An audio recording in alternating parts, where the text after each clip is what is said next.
सिर्फ बीज को जमीन में दबाने से पेड़ नहीं उगते, पेड़ उगते हैं लैंड प्रिपरेशन से।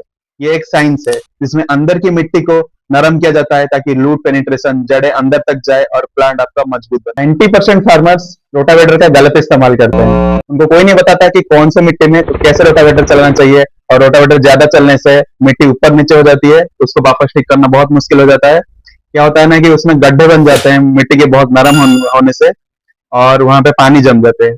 बाद में जाके पता चलता है, और तब तक फसल डैमेज होता है, तो अब उसको ठीक करना पॉसिबल नहीं। अगर आपकी जमीन बालूदार है, मतलब सैंडी सॉइल जिसे कहते हैं, तो उसमें ज्यादा रोटावेटर इस्तेमाल से जमीन बहुत ढीली हो जाती है और जगह जगह उसमें पानी भर जाता है। घास ज्यादा उगते हैं सॉइल, जैसे अगर आप गांव में गए, आपका खेत देखा और उसमें बहुत बहुत बड़े बड़े पेड़ या घास है, तो सॉइल क्ले टाइप सॉइल है और उसमें ज्यादा रोटावेटर का यूज किया जाता है ताकि पूरे सॉइल को नरम किया जाए।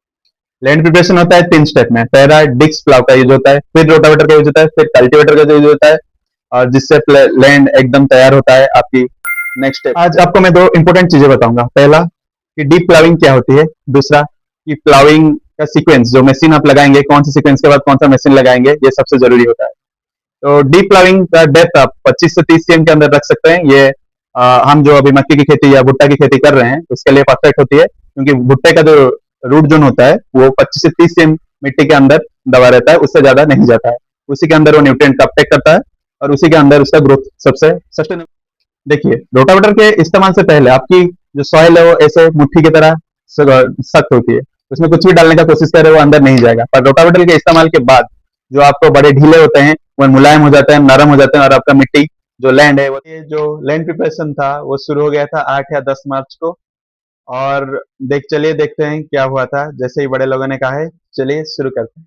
देखिए, हमने ये वाला गोपाल एग्रो का जो ट्रैक्टर है वो डिस्क और रोटावेटर दोनों के लिए यूज किया था। सबसे पहला काम होता है ये जो हिच, जिसे 3 पिन हिच कहते हैं, उसे अटैच करना सही से, ताकि आप कोई भी इम्प्लीमेंट ठीक से लगा सकें। देखिए ये किस तरह से होता है। रोटावेटर को चलाने का एक सबसे सही टेक्निक है, उसको क्रॉस से चलाया जाता है। यानी पहले मिट्टी को एक तरफ पलटा जाता है, फिर वापस जब ट्रैक्टर उल्टा डायरेक्शन से चलता है तो उसको वापस पलट देता है। और इस सुबह 8-9 बजे हमारे रोटावेटर का ट्रैक्टर शुरू हो चुका था। इस दौरान चलिए हम बात कर लेते हैं कि आपका जो पेट्रोल का खर्चा है, डीजल का खर्चा आएगा, वो कितना रहेगा। तो बेसिकली आपको पूरा ट्रैक्टर भरवाना पड़ेगा, क्योंकि वो लोग नहीं मानेंगे, और वो 5 से 6 लीटर के आसपास है। रोटावेटर चलने के बाद मिट्टी कुछ इस तरह से नरम हो जाती है। अब उसे हाथ में उठा के दिखा रहा हूँ कि कितना टेक्सचर और क्या उसका स्मूथनेस रहता है, ये देखिए।